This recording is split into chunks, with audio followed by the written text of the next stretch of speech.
네, 주안의 만나 9월 15일 월요일 묵상을 함께 나누도록 하겠습니다. 오늘 말씀은 역대하 1장 1절에서 17절까지의 말씀으로요. 백성을 위하여 지혜를 구한 솔로몬이라고 하는 제목으로 함께 묵상을 나누도록 하겠습니다. 자, 오늘부터 우리는 역대하를 함께 보게 됩니다. 역대하는 바벨론 포로에서 돌아온 유다 백성들을 향한 성경입니다. 역대기의 저자는 전통적으로 에스라로 알려져 있고요. 역대기를 기록한 목적은 포로기에서 돌아온 백성들에게 하나님의 백성으로서의 자부심을 일으키기 위한 목적으로 쓰여져 있습니다. 그렇죠. 이제 바벨론 포로 생활을 하다고 돌아왔다가 보니까 와, 우리는 뭐냐, 아직도 저기 페르시아의 그냥 속국에 있는데 돌아와봤자 우리가 뭐 어쩌라는 말이냐, 막 그런 상황이죠. 그런데 하지만 우리는 하나님의 백성이다라고 하는 것을 그들의 역사를 통하여서 다시 고취시키고자 하는 것입니다. 그래서 역대기는 열왕기에 비해서 다윗 왕조의 위대성을 중심으로 기록이 되어 있는 특징을 가지고 있습니다.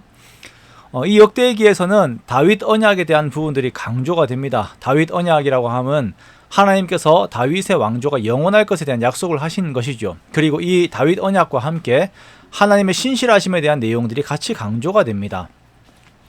이렇게 다윗 언약과 하나님의 신실하심이 함께 강조되는 것은 비록 포로기에서 돌아온 연약한 유다이지만 그들에게 하나님께서 함께 하신다라고 하는 것이 이제 상기되게 하기 위함입니다. 자, 이렇게 하나님께서 세우신 다윗 언약과 하나님의 신실하심이 강조되고 난 후에 유다 백성들에게는 성전과 예배 중심의 신앙이 회복되어야 함을 이렇게 말씀을 하고 있습니다.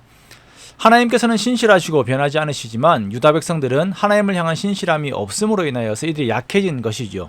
그러므로 유다가 예배로 하나님과의 올바른 관계를 다시 정립함으로 인하여서 하나님 안에서의 회복을 이루는 것이 이들에게 가장 당면한 과제였습니다. 이 과정에서 순종과 회개가 요구되었고 참된 순종과 회개는 그들의 종교적인 행위보다 마음과 내면의 태도의 변화가 요구되는 것이었습니다. 자, 그래서 역대기에서는 백성들이 하나님 앞에 온전한 마음으로 나아가야 한다라고 강조하고 마음을 굳게 하여 믿음을 지키라라고 권면합니다. 자, 이렇게 하나님과의 관계가 회복이 되고 난 후에는 이들에게 하나님 안에서의 평안이 주어지게 됩니다. 역대기에서는 하나님과의 관계의 회복이 회복 안에서 그 하나님과의 만남이 이루어지게 되며 그 안에서 진정한 평안과 안식이 나타나게 됨을 강조를 하고 있습니다. 그리고 이것을 위하여 계속 구하고 기도해야 함을 함께 말씀을 하시죠. 자, 이러한 역대기의 주제와 함께 오늘 솔로몬의 이야기가 주어지게 됩니다. 솔로몬의 왕권은 하나님께서 세우신 다윗 언약에 근거하여 이루어지게 되었음을 밑바탕에 깔고 있습니다. 그리고 이 솔로몬은 하나님과 유다의 온전한 관계를 위하여 힘을 쓰고 있음을 보여주고 있죠. 솔로몬은 먼저 하나님의 궤가 있는 기브온 산당으로 올라가 1천 번제를 하나님께 올려드립니다. 솔로몬이 1천 마리의 제물로 하나님께 제사를 드린 것은 하나님을 향한 깊은 헌신과 감사의 가시적인 표현이었습니다. 그리고 이 마음을 받으신 하나님께서는 솔로몬에게 나타나셔서 그가 구하는 것을 물으십니다. 자, 무엇을 주기를 원하느냐라고 물으시는 하나님의 물음 앞에서 솔로몬은 자신을 위한 것이 아닌 하나님의 백성들을 위하여, 더 궁극적으로는 이렇게 하나님의 백성들을 위한다라고 하는 것은 하나님을 위한 것을 구하게 되지요. 그것은 하나님의 백성들을 공의롭게 통치하기 위한 지혜를 구하게 됩니다. 이 지혜 안에서 백성들은 평안의 삶을 누리게 돼요.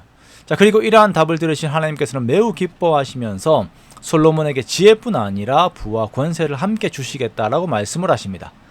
자, 우리가 알다시피 솔로몬의 시대에는 이스라엘에게 있어서 가장 최전성기의 시간들이었습니다. 그 시간들이 주어지는 데 있어서 가장 중요한 것은 백성들이 하나님의 마음을 아는 것이다 라고 하는 것을 우리가 보는 것이죠.